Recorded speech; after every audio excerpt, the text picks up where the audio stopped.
Chapter 4. Showing off in Sunday School. The sun rose upon a tranquil world and beamed down upon the peaceful village like a benediction. Breakfast over, Aunt Polly had family worship. It began with a prayer built from the ground up of solid courses of scriptural quotations welded together with a thin mortar of originality. And from the summit of this, meaning like the climax of her sermon, she delivered a grim chapter of the Mosaic Law as from Sinai. Then Tom girded up his loins, so to speak, and went to work to get his verses. Now, this phrase here, girded up his loins, basically just means he prepared himself to sit down and memorize his verses. Sid had learned his lesson days before. Tom bent all his energies to the memorizing of 5 verses, and he chose part of the Sermon on the Mount because he could find no verses that were shorter. At the end of half an hour, Tom had a vague, general idea of his lesson, but no more, for his mind was traversing the whole field of human thought.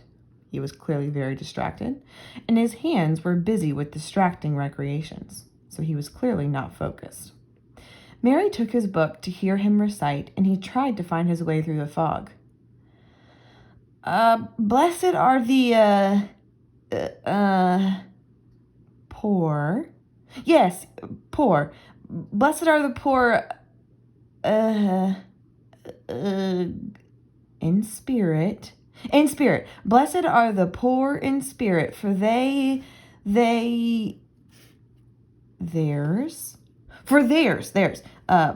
are the poor in spirit, for theirs is the kingdom of heaven. Blessed are they that mourn, for they I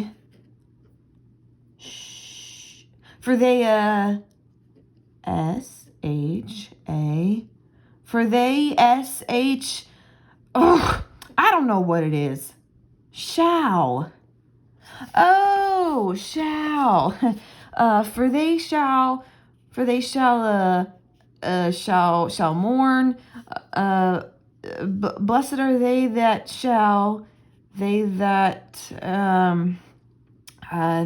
shall mourn, for they shall what? Why don't you just tell me, Mary? What do you want to be so mean for? Oh, Tom, you poor thick-headed thing. I'm not teasing you. I wouldn't do that. But you must go and learn it again. Don't you be discouraged, Tom. You'll manage it. And if you do, I'll give you something ever so nice. There now, that's a good boy. All right. What is it, Mary? Tell me what it is. Oh, never you mind, Tom. You know if I say it's nice, then it is nice. Oh, you bet that's so, Mary. All right, I'll tackle it again. And he did tackle it again. And under the double pressure of curiosity and prospective gain, he did it with such spirit that he accomplished a shining success. Basically, Mary's bribe motivated him to study very, very hard. Mary gave him a brand new Barlow knife worth 12.5 cents, which was worth a lot more than 12.5 cents would be nowadays. And the convulsion of delight that swept his system shook him to his foundations. True, the knife would not cut anything, but it was a sure enough Barlow, and there was inconceivable grandeur in that. Though where the Western boys ever got the idea that such a weapon could possibly be counterfeited to its injury is an imposing mystery and will always remain so, perhaps. Basically, this knife wasn't really going to cut anything, but it was more like a collectible item for these boys back then. Tom contrived to scarify the cupboard with it. Basically, he wanted to scratch at the cupboard with his knife, and was arranging to begin on the bureau when he was called off to dress for Sunday school. Mary gave him a tin basin of water and a piece of soap, and he went outside the door and set the basin on a little bench there. There he dipped the soap in the water and laid it down. He turned up his sleeves, then poured out the water on the ground gently, and then entered the kitchen and began to wipe his face diligently on the towel behind the door. So he was supposed to bathe himself, but instead he poured the water out on the ground and made it look like he had cleaned himself. But Mary didn't fall for it. She removed the towel and said, Now, ain't you ashamed, Tom? You mustn't be so bad. Water won't hurt you. Tom was a trifle disconcerted. He's like, oh, how did she know that I never actually cleaned myself? The basin was refilled, and this time he stood over it a little while, gathering his resolution. He took in a big breath and began. When he entered the kitchen presently, with both eyes shut and groping for the towel with his hands, an honorable testimony of suds and water was dripping from his face. So, with soapy water dripping from his face, you would think he had actually bathed himself.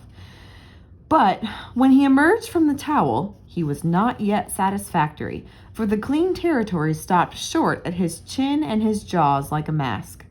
Basically, from his chin up had been cleaned, but you could still see the dirt and grime on him from his neck down. Below and beyond this line, there was a dark expanse of unirrigated soil that spread downward in front and backward around his neck. So what had happened? Tom had dunked his face into the soapy water and had not cleaned the rest of his body. Mary finally took him in hand, and when she was done with him, whew, he was a man and a brother, without distinction of color, and his saturated hair was neatly brushed, and its short curls wrought into a dainty and symmetrical general effect. He privately smoothed out the curls with labor and difficulty, and plastered his hair close down to his head, for he held curls to be effeminate, and his own filled his life with bitterness. Basically, he was not a fan of his curly hair because he thought curly hair was for girls. Then Mary got out a suit of his clothing that had been used only on Sundays during 2 years. They were simply called his other clothes. And so by that, we know the size of his wardrobe. The girl put him to rights after he had dressed himself. She buttoned his neat roundabout up to his chin, turned his vast shirt collar down over his shoulders, brushed him off, and crowned him with his speckled straw hat. He now looked exceedingly improved and uncomfortable. He was fully as uncomfortable as he looked, for there was a restraint about whole clothes and cleanliness that galled him. He hoped that Mary would forget his shoes, but the hope was blighted. She coated them thoroughly with tallow, as was the custom, and brought them out. That just means she polished his shoes. He lost his temper and said he was already being made to do everything he didn't want to do. But Mary said persuasively, "Please, Tom, that's a good boy." So he got into the shoes, snarling. Mary was soon ready, and the 3 children set out for Sunday school, a place that Tom hated with his whole heart, but Sid and Mary were fond of it. One of the main reasons Tom hates Sunday school is because he has to get all dressed up. He would much rather be in his dirty old shrubby clothes playing outside in the dirt. Sabbath school hours were from 9 to 10:30, and then there was church service. 2 of the children always remained for the sermon voluntarily, and the other always remained too, but for stronger reasons. Meaning, Mary and Sid went because they wanted to go to church. Tom went because he knew if he didn't, he'd get in trouble. The church's high-backed, uncushioned pews would seat about 300 persons. The edifice, meaning the stage up front, was but a small plain affair with a sort of pine-board tree box on top of it for a steeple. At the door, Tom dropped back a step and accosted a Sunday-dressed comrade. Basically, he was talking to his friend who was also dressed up in his Sunday best. "Say, Billy, got a yaller ticket?" Which is Southern slang for, "Do you have a yellow ticket?" Which you'll see what that is for in just a second. "Well, yes." "Okay. What do you take for?" "Well, what do you give?" "A piece of licorice and a fish hook." Let's see him first." So Tom exhibited, meaning he showed his licorice and fish hook that he would be willing to trade for a yellow ticket. They were satisfactory, and the property changed hands. Then Tom traded a couple of white alleys, again, marbles, for 3 red tickets, and some small trifle or other for a couple blue ones. Okay, so it begs the question, what are all these tickets for? We'll get to that in just a minute. He waylaid other boys as they came and went on buying tickets of various colors 10 or 15 minutes longer. He entered the church now with a swarm of clean and noisy boys and girls, proceeded to his seat and started a quarrel with the first boy that came handy. That was just Tom, you know. The teacher, a grave elderly man, interfered, then turned his back a moment, and Tom pulled a boy's hair on the next bench and was absorbed in his book when the boy turned around. Okay, so up here I have written causing trouble. This is just Tom's way of picking on kids and making them, you know, misbehave during church. Tom then stuck a pin in another boy presently in order to hear him say, "Ouch!" and got a new reprimand from his teacher. Tom's whole class were full of a pattern. They were restless, noisy, and troublesome. When they came to recite their lessons, not one of them knew his verses perfectly, but had to be prompted all along. However, they worried through, and each got his reward in small blue tickets, each with a passage of scripture on it. Each blue ticket was pay for 2 verses of the recitation. Okay, so here's the thing. At Sunday school, they could recite their verses and earn tickets. Those tickets were different colors, kind of like different values, basically. And they would save up these tickets to buy prizes from their Sunday school teacher. So what we see in the beginning then is Tom, instead of doing what he was supposed to do to earn the tickets, he's trading them to get tickets from other kids. 10 blue tickets equaled a red one. So 10 was the cheapest, red was the middle, and could be exchanged for it. And then 10 red tickets equaled a yellow one.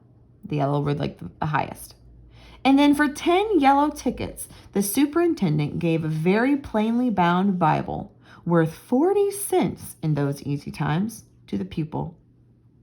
How many of my readers would have the industry and application to memorize 2,000 verses, even for a Doré Bible? Okay, so that was how much it would cost you to get this Doré. It's just the brand of Bible, okay, this special Bible from their teacher.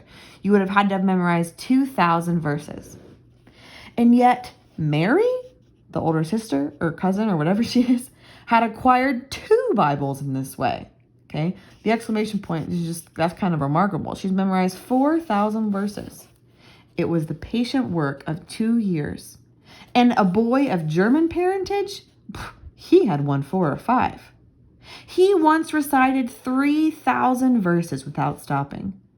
But the strain upon his mental faculties was too great, and he was little better than an idiot from that day forth. This is the author's way of saying it broke his brain, basically, to memorize that many verses. A grievous misfortune for the school, for on great occasions before company, the superintendent, meaning the leader of Sunday school, as Tom expressed it, had always made this boy come out and spread himself. Basically, the leader of Sunday school, or the superintendent, he would call on this German boy who had memorized so many verses to come up in front of their visitors and show off. Not to see how awesome the boy was, but to see, kind of to make the teacher look better. Only the older pupils managed to keep their tickets and stick to their tedious work long enough to get a Bible. And so the delivery of one of these prizes was a rare and noteworthy circumstance. It wasn't very common that the superintendent would have to give out these Bibles because it was such a hard goal to get there. The successful pupil was so great and conspicuous for that day that on the spot, every scholar's heart was fired with a fresh ambition that often lasted a couple of weeks. It is possible that Tom's mental stomach had never really hungered for one of those prizes, but unquestionably, his entire being had for many a day longed for the glory and the eclat that came with it. Okay, so this over here, eclat, basically means the glory or the recognition or the fame. Okay, that's what I've written over here. And all that means is Tom didn't necessarily want the Bible because he wanted the book. He wanted the Bible because he wanted the fame and the glory that came with having one. He wanted the recognition, not because he wanted the book. In due course, the superintendent stood up in front of the pulpit with a closed hymn book in his hand and his forefinger inserted between its leaves, and commanded attention. When a Sunday school superintendent makes his customary little speech, a hymn book in the hand is as necessary as is the inevitable sheet of music in the hand of a singer who stands forward on the platform and sings a solo at a concert, though why is a mystery. for neither the hymn book nor the sheet of music is ever referred to by the sufferer. Basically, he's saying when the superintendent or the Sunday school teacher got up to teach his lesson, he had a hymn book in his hand. The author's not exactly sure why, because he never used the hymn book, but it seemed like he just couldn't teach without having one of those books in his hand. This superintendent was a slim creature of 35, with a sandy goatee and short sandy hair. He wore a stiff standing collar whose upper edge almost reached his ears, and whose sharp points curved forward abreast the corners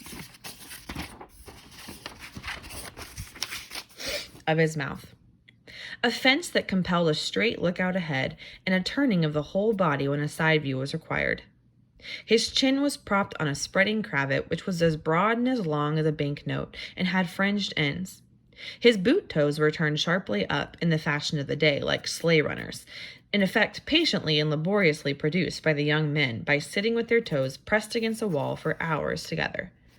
That was describing how they would get the ends of their shoes to be like pointy.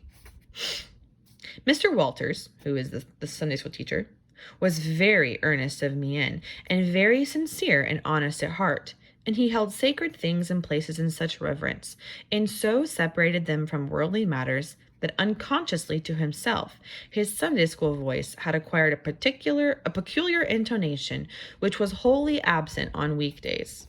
Basically, when the voice with which he would use to teach his class was very different from how he sounded in normal life. He began after this fashion. So that whole long section was just describing this Sunday school teacher. Now here's what he said. Now, children, I want you all to sit up just as straight and pretty as you can and give me all your attention for a minute or two. There, that is it. That is the way good little boys and girls should do. I see one little girl who is looking out of the window. I'm afraid she thinks I'm somewhere out there somehow. Perhaps up in one of the trees making a speech to the little birds. Applausive titter. This is basically saying that once he made this little comment and some of the class kind of began to chuckle. I want to tell you how good it makes me feel to see so many bright, clean little faces assembled in a place like this, learning to do right and be good, and so forth and so on. It's not necessary to set down the rest of the oration. It was a pattern which does not vary, and so it is familiar to us all. So here the author says, I didn't bother to write down the rest of his speech that day because it's the same as any other Sunday school teacher would say. The latter third of the speech was marred by the resumption of fights and other recreations among certain of the bad boys, and by fidgetings and whisperings that extended far and wide, washing even to the bases of isolated and incorruptible rocks like Sid and Mary. Saying, by the end of the speech, even the good kids like Sid and Mary were getting kind of bored and not paying attention. By now, every sound ceased suddenly with the subsidence of Mr. Walters' voice, and the conclusion of the speech was received with a burst of silent gratitude. A good part of the whispering had been occasioned by an event which was more or less rare: the entrance of visitors, Lawyer Thatcher, accompanied by a very feeble and aged man, a fine, portly, middle-aged gentleman with iron gray hair, and a dignified lady who was doubtless the latter's wife. The lady was leading a child. Tom had been so full restless and full of chafings and repinings, conscience-smitten too. He could not even meet Amy Lawrence's eye. He could not brook her loving gaze. Okay, you have to understand, Amy Lawrence is his little crush, right? But this little girl, this child that came in with the lawyer and his wife, they must have been visiting the church or something. This little girl, she was good looking. So much so that he didn't even want to look at his old crush, because now he's on to a new woman. But when he saw this small newcomer, his soul was all ablaze with bliss in a moment. Okay, so now that he has a crush on her, he's going to try and impress the new girl. The next moment, Tom, he was showing off with all his might. Cuffing boys, pulling hair, making faces. In a word, using every art that seemed likely to fascinate a girl and win her applause. In Tom's mind, of course. His exultation had but one alloy: the memory of his humiliation in this angel's garden, and that record in sand was fast washing out under the waves of happiness that were sweeping over it now. Okay, so if you remember back in some of the previous chapters, he's already had an encounter with this adorable little girl that he now has a crush on, and it was when he met her in her garden at her house. These visitors were given the highest seat of honor, and as soon as Mr. Walter's speech was finished, he introduced them to the school. The middle-aged man turned out to be a prodigious personage, no less a one than the county judge. Altogether the most august creation these children had ever looked upon, and they wondered what kind of material he was made of. They basically looked at this lawyer like he was the president, because they had never met someone so important before. And they half wanted to hear him roar and were half afraid he might, too. This is basically just hyping up how important he is. The kids were pretty scared of him. He was from Constantinople, 12 miles away. So that means he had traveled and seen the rest of the world. These very eyes had looked upon the county courthouse, which was said to have a tin roof. The awe which these reflections inspired was attested by the impressive silence and the ranks of staring eyes. This was the great Judge Thatcher, brother of their own lawyer. Jeff Thatcher immediately went forward to be familiar with the great man and be envied by the school. It would have been music to his soul to hear the whisperings. "Look at him, Jim. He's a-going up there. Say, look. Oh, he's a-gonna go shake hands with him. He is shaking hands with him. Oh, by jinks, don't you wish you was Jeff?" Mr. Walters, the Sunday school teacher, fell to showing off with all sorts of official bustlings and activities, giving orders, delivering judgments, discharging directions here, there, and everywhere that he could not find a target. This is kind of like all of a sudden Mr. Walters is trying to be the best Sunday school teacher possible, okay? He starts barking orders at his students, wants his kids to be very well behaved so that he can impress the judge. He's all of a sudden on like high alert, kind of like how any workers would begin to act if their boss walked into the room. The librarian showed off, running hither and thither with his arms full of books and making a deal of the splutter and fuss that insect authority delights in. The young lady teachers began to show off too, bending sweetly over pupils that were usually being boxed or punished by them, lifting pretty warning fingers at bad little boys and patting the good ones lovingly. The young gentlemen teachers showed off with small scoldings and other little displays of authority and fine attention to discipline. And most of the teachers of both sexes found business up at the library by the pulpit, and it was business that frequently had to be done over again 2 or 3 times, with much seeming vexation. Meaning, they were all trying to show off and show how important they were. The little girls showed off in various ways, and the little boys showed off with such diligence that the air was thick with paper wads and the murmur of scufflings. So, again, remember, these are little boys, okay? So their way of trying to earn attention and quote-unquote show off is they're causing as much trouble as possible. Throwing paper wads around, murmur of scufflings, poking kids, just causing as much trouble as possible. And above it all, this great man sat and beamed a majestic, judicial smile upon all the house, and warmed himself in the sun of his own grandeur, for he was showing off too.